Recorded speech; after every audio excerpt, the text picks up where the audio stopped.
नमस्कार, आप देख रहे हैं लाइव इंडिया हर पल। मैं हूं आपके साथ रेखा मिश्रा। झारखंड विधानसभा के चुनाव को लेकर के प्रमुख दलों ने जहां तैयारी तेज कर दी है, वहीं पार्टियों के बीच आपसी गठबंधन को लेकर कवायद भी चरम पर है। नए राजनीतिक घटनाक्रम में भाजपा छोड़कर अपनी अलग पार्टी भारतीय जन मोर्चा भाजमो बना चुके सरयू राय ने जनता दल यूनाइटेड का साथ जो है वो थाम लिया है।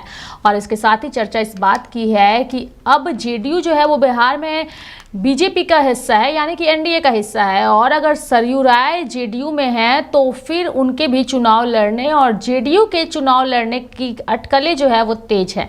और अगर जेडीयू भी जो है वो चुनावी मैदान में है तो सीटों का बंटवारा इतना आसान झारखंड में एनडीए के लिए नहीं होगा। बिहार के मुख्यमंत्री नीतीश कुमार के साथ पटना में सरयू राय की बैठक जो है वो जब हुई थी तो कई तरह की चर्चा हो रही थी। और चर्चा इस बात की थी कि क्या इस बैठक में दोनों नेताओं के बीच झारखंड चुनाव में क्या जदयू का रुख अहम होगा। और कुल मिलाकर झारखंड में आगामी विधानसभा चुनाव के मद्देनजर नया राजनीतिक प्रयोग जो है वो देखने को मिलेगा पार्टी की ओर से, उस पर सबकी नजर टिकी हुई है। फिलहाल बिहार के मुख्यमंत्री नीतीश कुमार और झारखंड के पूर्व मंत्री सरयू राय के बीच जो है क्या बातचीत हुई है, इसको लेकर अब तक औपचारिक घोषणा नहीं हुई है। लेकिन इसकी प्रबल संभावना है कि जल्द ही भाजपा में हाशिए पर चल रहे कई नेता सरयू राय के साथ खड़े दिख सकते हैं। यानी कि लोकसभा चुनाव में कई स्थानों पर प्रत्याशी चयन के बाद पैदा हुए असंतोष का यह प्रभाव जो है वो आने वाला विधानसभा चुनाव जो है वो उसमें नजर आएगा। यानी कि विधानसभा चुनाव के मद्देनजर भाजपा के आजसू पार्टी संग तालमेल पर भी सबकी नजर टिकी हुई है। केंद्र में मंत्री पद नहीं मिलने से आजसू पार्टी के एकमात्र सांसद चंद्र प्रकाश चौधरी ने नाराजगी जताई थी। आजसू पार्टी का यह भी कहना था कि जब एक सांसद वाले दल के नेता को केंद्र सरकार में मंत्री पद दिया गया तो आजसू पार्टी के साथ समान व्यवहार क्यों नहीं हुआ। बता दें कि पिछले विधानसभा चुनाव में भाजपा और आजसू पार्टी के बीच तालमेल नहीं हो पाया था और इसका असर चुनाव परिणाम पर भी पड़ा था। यानी कि भाजपा के वरिष्ठ नेता आजसू पार्टी के प्रमुख सुदेश महतो के निरंतर अभी भी संपर्क में है। चुनाव प्रभारी शिवराज सिंह चौहान से भी उनकी मुलाकात जो है वो हुई है। सुदेश महतो ने हाल ही में दिल्ली में केंद्रीय गृह मंत्री सुदेश महतो से भी भेंट की। उधर हालिया लोकसभा चुनाव के दौरान कुछ लोकसभा क्षेत्रों में अच्छा वोट जुटाने वाले टाइगर जयराम महतो पर भी बड़े दलों की नजर है। गठबंधन को लेकर जल्द ही विभिन्न दलों की स्थिति स्पष्ट हो जाएगी। लेकिन फिलहाल अगर हम झारखंड एनडीए की बात करें तो एनडीए में सीटों का बंटवारा भाजपा के लिए इस बार आसान नहीं होने वाला है। झारखंड विधानसभा चुनाव की तैयारी में देश के दो बड़े गठबंधन यानी कि एनडीए और इंडिया के नेता जुट गए हैं। सीएम के चेहरे से लेकर सीटों के बंटवारे और उम्मीदवारों के चयन की जितनी हड़बड़ी एनडीए में दिख रही है उतनी बेचैनी इंडिया में अभी फिलहाल नहीं है। इसलिए कि प्राथमिक स्तर का काम इंडिया ब्लॉक की पार्टियों ने पहले ही कर लिया है। यानी कि विधानसभा में सबसे बड़ी पार्टी के रूप में जेएमएम के 30 विधायकों के साथ हेमंत सोरेन फिलहाल सीएम है और इसलिए इंडिया ब्लॉक को सीएम के चेहरे का चयन नहीं करना है। दूसरी ओर एनडीए विपक्ष में है और विपक्ष ने शुरुआती दौर में पूर्व सीएम बाबूलाल मरांडी के चेहरे पर चुनाव लड़ने की बात कही थी।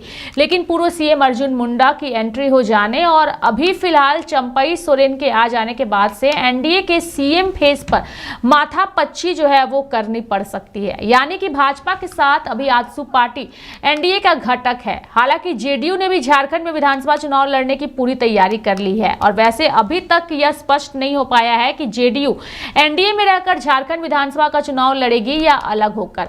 और दूसरी ओर अगर हम जीतन राम मांझी की हम पार्टी की बात करें और चिराग पासवान की पार्टी लोजपा रामविलास की बात करें तो ये दो दिग्गज भी झारखंड में अपनी सभा कर चुके हैं और संकेत उन्होंने दे दिया है कि आने वाला विधानसभा चुनाव जो है वो लड़ेंगे। और ये दोनों पार्टियां बिहार में एनडीए का हिस्सा है।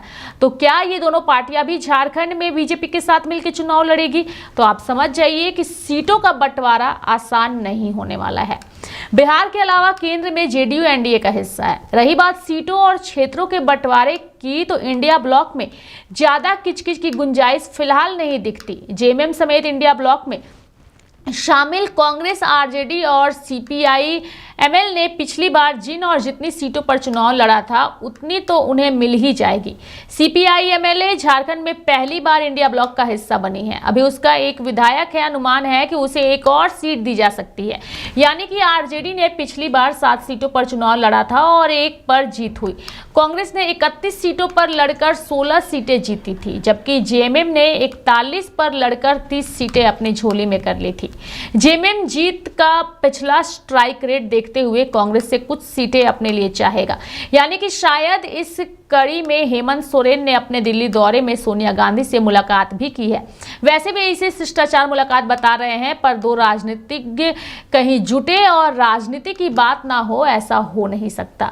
भाजपा ने झारखंड विधानसभा चुनाव के लिए 2 प्रभारियों को भी जो है वो अब लगा दिया है, जो कि लगातार राज्यों में आ रहे हैं, दौरा कर रहे हैं, जनसभा कर रहे हैं। और उन्हीं में से एक हेमंत बिस्वा शर्मा को भी हमने देखा कि किस तरीके से लगातार उनका रणनीति जो है वो काम आ रहा है, और उन्हीं की रणनीति का नतीजा रहा कि चंपई सोरेन फिलहाल भाजपा के नेता बन चुके हैं।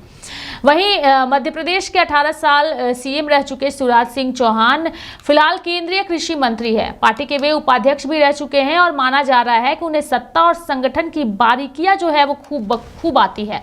और कांग्रेस से भाजपा में आकर दूसरी बार असम के सीएम बने हेमंत बिस्वा शर्मा को भी पार्टी ने झारखंड में सह चुनाव प्रभारी बनाया है। और उत्तर प्रदेश भाजपा के अध्यक्ष रह चुके लक्ष्मीकांत वाजपेयी पहले से ही झारखंड के प्रभारी है। भाजपा के पास समझदारों की फौज तो है, लेकिन झारखंड में उनकी जिस तरह की कोई पहचान नहीं है जैसे हेमंत सोरेन, राहुल गांधी या लालू प्रसाद यादव की है।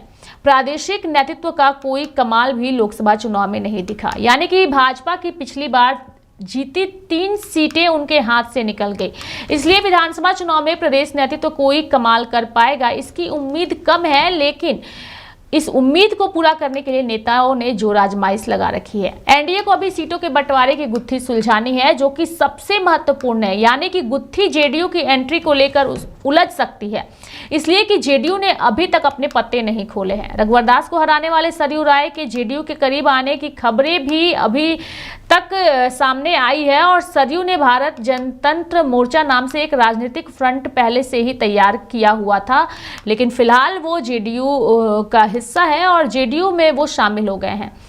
इसके हिसाब से सरयू राय अपने मोर्चे का विलय जो है उन्होंने जदयू में किया। और फिर चर्चा इस बात की हुई कि क्या सरयू राय के आने के बाद सब कुछ ऑल इज वेल हो पाएगा या नहीं हो पाएगा, इसको लेकर कई दिनों से चर्चा हो रही थी। लेकिन अब सवाल ये है कि अगर जेडीयू बीजेपी के साथ झारखंड में चुनाव लड़ती है, चूंकि सरयू राय की बात करें तो सरयू राय का रघुवर दास के साथ 36 का आंकड़ा है, लेकिन फिलहाल सरयू राय रघुवर दास जो है वो झारखंड की राजनीति से फिलहाल दूर है, क्योंकि वो उड़ीसा के राज्यपाल हैं।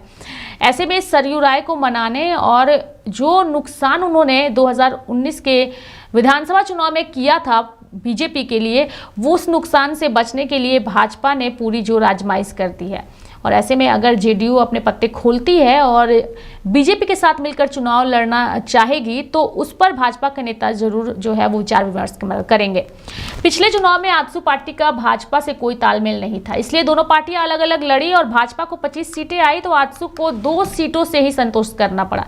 इस बार आजसू 7 है तो सीटों की संख्या और क्षेत्र का बंटवारा भी होना है। जेडीयू भी अगर एनडीए में रहकर चुनाव लड़ती है तो उसे भी सीटें देनी होगी।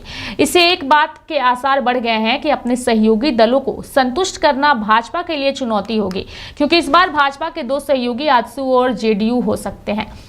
यानी कि भाजपा के चुनाव प्रभारी और मामा के नाम से मशहूर शिवराज सिंह चौहान और हेमंत बिस्वा शर्मा चाहते हैं कि चुनाव की घोषणा से पहले ही सीटों का बंटवारा हो जाए, ताकि भाजपा अपने उम्मीदवारों के नाम घोषित कर सके। पहले से उम्मीदवारों के नाम घोषित होने से चुनाव प्रचार के लिए पर्याप्त समय मिल जाएगा। वहीं उम्मीदवार के प्रति लोगों को अपना मन बनाना भी आसान होगा। यानी कि भाजपा की सबसे बड़ी चुनौती विधानसभा की आरक्षित वे 28 सीटें हैं, जिनमें पिछली बार भाजपा सिर्फ 2 ही जीत पाई थी। इस बार लोकसभा चुनाव में तो भाजपा को अनुसूचित जाति के लिए आरक्षित 5 लोकसभा सीटों पर हार का सामना करना पड़ा है। यानी कि शिवराज सिंह की योजना है कि आदिवासी समाज से आने वाले भाजपा के सभी बड़े नेताओं पर दांव लगाया जाए, ताकि आदिवासी समाज की सहानुभूति फिर से पाई जा सके। अर्जुन मुंडा का नाम इसी कड़ी में उभरा है। वे लोकसभा का चुनाव हार गए थे और ऐसे में उन पर भी पार्टी जो है वो इस बार दांव लगाएगी। यानी कि झारखंड के कई पूर्व मुख्यमंत्री, एक एक करके मैं सभी का नाम लूंगी। सबसे पहले मैं बात करूंगी अर्जुन मुंडा की, जो कि झारखंड के पूर्व मुख्यमंत्री रहे हैं। वो फिलहाल भाजपा में है और भाजपा के पूर्व मुख्यमंत्री भी रहे हैं और फिलहाल वो लोकसभा का चुनाव हार गए हैं, तो उनके नाम की चर्चा हो रही है। मधु कोड़ा, वो भी फिलहाल भाजपा के ही टीम में है और भाजपा में ही है, चूंकि वो भी झारखंड के पूर्व मुख्यमंत्री रहे हैं। अगर हम बाबूलाल मरांडी की बात करें तो बाबूलाल मरांडी ये भी झारखंड के पूर्व मुख्यमंत्री हैं और वो भी फिलहाल भाजपा में ही हैं। और दूसरी ओर अगर हम बात करें चंपई सोरेन की, तो वो भी पूर्व मुख्यमंत्री हैं और वो भी फिलहाल भाजपा में ही हैं। यानी कि चार पूर्व मुख्यमंत्री जो हैं वो भाजपा में हैं और इन सभी की मंशा है कि इन्हें जो है वो पार्टी मुख्यमंत्री आने वाले समय में अगर जीत होती है तो बनाए।